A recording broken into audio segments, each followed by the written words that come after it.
Hello everyone, तपाईलाई स्वागत छ मेरो च्यानल कस्मेटिक नेपालमा। धेरै पछि मैले फेरि तपाईसँग एउटा भिडियो लिएर आइसकेको छु। त्यो हो हाम्रो स्किन केयर है। अहिलेको यो गर्मी मौसममा हाम्रो फेसमा है बाहिरतिर अब हिड्नु पर्ने कारण हुन्छ।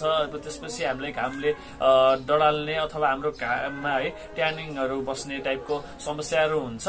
त्यस्तो हातमा मात्रै हैन, सबै फेसमा पनि है, फेसमा बडीमा जताततै घामले डडाल्ने काम हुन्छ। अनि त्यसपछि त्यसबाट बच्नको लागि हामीले युज गर्ने क्रिम चाहिँ सनस्क्रिन क्रिम हो है। अहिले सनस्क्रिन क्रिम मैले भनिरहेको छु, यो चाहिँ एउटा डेली क्रिम हो भन्दा पनि हुन्छ। अनि हामीले त्यसलाई कसरी प्रयोग गर्ने अथवा है एउटा चाहिँ सिम्पल स्किन केयर रुटिन, नेपालीको धेरै जसो simple skin care routine under अब है थोरै एमाउन्टमा भन्नु पर्दाखेरि एउटा रुटिन चाहिँ यो नै हो भन्दा पनि हुन्छ। एउटा चाहिँ कुनै कुनै फेस वाश, अनि एउटा मोइस्चराइजर, अनि एउटा सनस्क्रिन। यो धेरै जसो नेपालीहरूको सिम्पल र अनि चिपेस्ट है, चिपेस्ट टाइपको स्किन केयर रुटिनमा पर्छ भन्दा पनि हुन्छ। मैले मेरो टिकटक आइडीमा पनि हालेको थिएँ, धेरैले मेरो स्किन केयर रुटिन यो नै हो भनेर भन्नुभएको थियो। आज हामी यसको बारेमा भित्रको यसको विशेषताहरू कुरा गर्नेछौँ। अनि त्यसपछि यसको भित्रको टेक्सचरहरू कस्तो हुन्छ यसको बारेमा कुरा गर्नेछौँ। र यो तपाईको स्किन केयर रुटिन पर्छ कि पर्दैन, कस्तो के पर्छ कमेन्ट बक्समा कमेन्ट गर्नु होला। अब चाहिँ हामी यसको विशेषताको भन्दा पनि हामी आज यसको टेक्सचरको बारेमा कुरा गरौँ, त्यसपछि विशेषताको बारेमा कुरा गर्ने नै छौँ। ओके एभ्रिवान, आज हामी कुरा गरिरहेका छौँ यो तीनवटा ट्रियो कम्बोको बारेमा। यहाँ देख्न सक्नुहुन्छ ट्रियो सेटको बारेमा। यसको बारेमा कुरा गर्नु पर्दा फेरि है, आज हामी यो चाहिँ एउटा फेस वाश भइहाल्यो, पोन्ड्सको प्योर डिटक्स फेस वाश, अनि यो जोन्सनको मोइस्चराइजर, अनि यो एस्टाबेरीको SPF 50 को सनस्क्रिन क्रिम है।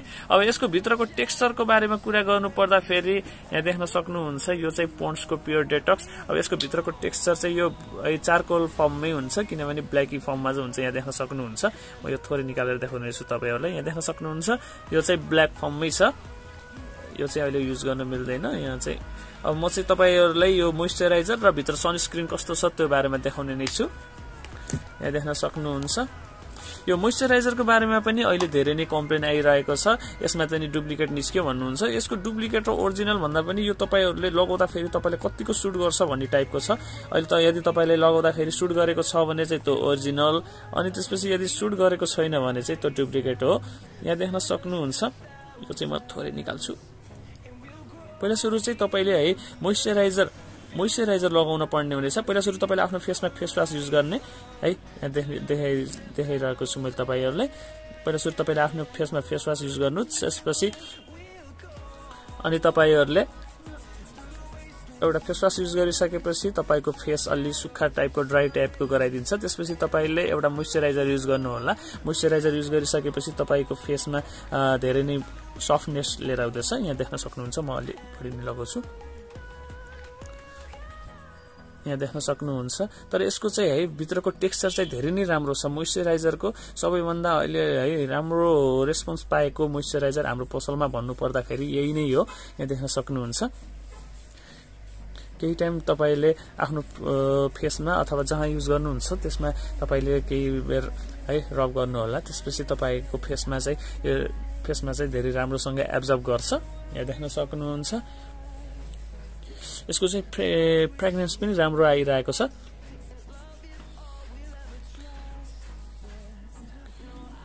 ओके एभ्रिवान, यहाँ देख्न सक्नुहुन्छ यसले चाहिँ स्किनमा राम्रोसँग एब्जर्ब गरिसकेको छ।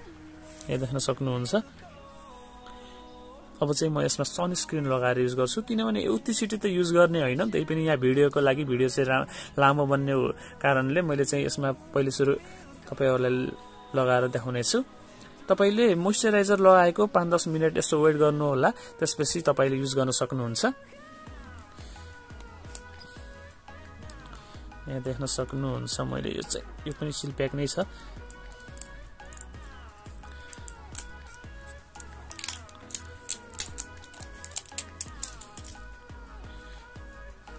यहाँ देख्न सक्नुहुन्छ मैले यसको थोरै टेक्सचर निकालिसकेको छु।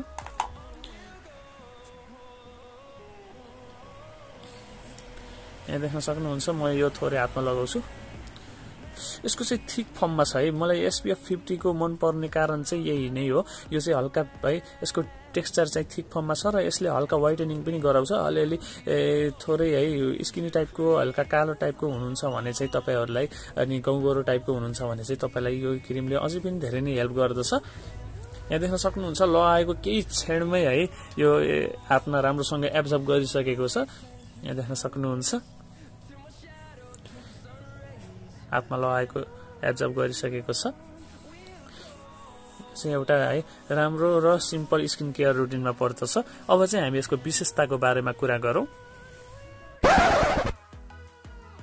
ओके एभ्रीवन, अब चाहिँ हामी यसको विशेषताको बारेमा कुरा गर्नु पर्दा फेरि पहिला सुरु हामीले युज गर्नुपर्ने हुनेछ एउटा फेस वाश जसको मूल्य छ है 235। यसले चाहिँ तपाईको फेसमा भएको है बाहिरबाट असर गर्ने धेरै पोल्युसनबाट तपाईलाई धेरै नै राहत दिन्छ। तपाईको फेसमा भएको है ब्ल्याक हेड्स व्हाइट हेड्सहरुको लागि नि धेरै राम्रो काम गर्छ यो पोन्ड्सको प्योर डेटक्स फेस वाशले। यहाँ देख्न सक्नुहुन्छ यसमा चाहिँ मेन्सन गरेको छ चारकोल भनेर है। यदि तपाईहरुको फेसमा पनि कुनै यस्तो समस्याहरु छ भने चाहिँ अनि तपाईको फेसमा चाहिँ तपाईलाई फ्रेश लुकको लागि चाहिँ फेस वाशले धेरै नै राम्रो काम गर्छ। हरेक फेस वाशले धेरै नै राम्रो लुक अथवा रिफ्रेशमेन्टको लागि चाहिँ धेरै नै राम्रो काम गर्छ।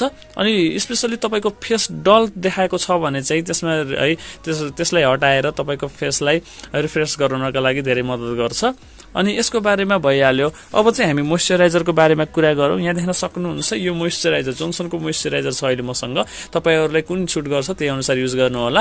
अनि यसको बारेमा कुरा गर्नु पर्दा फेरि चाहिँ यो एउटा है मोइस्चराइजर जसले तपाईको छालाहरु फेस वाश युज गरिसकेपछि अथवा तपाईको फेस ड्राई छ भने चाहिँ त्यसको बेला युज गर्ने एउटा मोइस्चराइजर क्रिम हो। जसलाई भन्नु पर्दा फेरि यसले चाहिँ तपाईको छालाहरु सफ्ट बनाउनका लागि युज हुन्छ है। Moisturiser is mainly use for soft skin है। तपाईलाई यदि तपाईको छालाहरु अलि ड्राई छ सुक्खा छ है तपाईको फेसमा व्हाइट कास्टहरु त्यस्तो छोड्ने टाइपको छ भने चाहिँ तपाईले यो जोन्सनको मोइस्चराइजर अथवा कुनै मोइस्चराइजर जसले तपाईको छालालाई सुट गर्छ मोइस्चराइजर युज गर्नु होला। यहाँ देख्न सक्नुहुन्छ मसँग छ अहिले यो जोन्सनको मोइस्चराइजर। अनि अर्को बारेमा कुरा गर्नु पर्दा फेरि अर्को चाहिँ सनस्क्रिन है। यहाँ देख्न सक्नुहुन्छ मैले चाहिँ SPF 50 को धेरै नै राम्रो लागेर सनस्क्रिन SPF 50 को नै बनाउँछु भिडियोहरु। यहाँ देख्न सक्नुहुन्छ यो आशाबेरीको UV गार्ड सन प्रोटेक्सन SPF 50 PA++ है जसले तपाईको छालालाई 98.5% जति जोगाउँछ घामदेखिबाट 98.5 जति जोगाउँछ। अनि PA++ भन्दा फेरि हाई UV है UVB प्रोटेक्सन दिन्छ। अनि IRS शिल्ड जसले तपाईको है इलेक्ट्रोनिक सामग्रीहरुबाट पनि तपाईलाई जुन त्यसबाट आउने रेडिएसन हुन्छ है त्यसको स्याडोहरुबाट लाइटनिङ रेजहरुबाट आउने त्यो रेजहरुदेखिबाट जोगाउँछ। यहाँ देख्न सक्नुहुन्छ IRS शिल्ड पनि लेखेको छ। अनि यसको बारेमा कुरा गर्नु पर्दा फेरि यसको मूल्यको बारेमा कुरा गर्नु पर्दा फेरि यो 632 रुपैयाँ नेपाली पर्छ। ओके एभ्रीवन, आजको लागि भिडियो यति नै। आशा छ आजको भिडियो तपाईहरुलाई मन पर्यो होला। यदि तपाईहरुको पनि है यो स्किन केयर रुटिन छ भने तपाईले कमेन्ट बक्समा कमेन्ट गर्न सक्नुहुन्छ अथवा कुन युज गर्नुहुन्छ तपाईले कमेन्ट बक्समा कमेन्ट गर्नु होला। यसरी हामीलाई पनि आइडिया हुन्छ।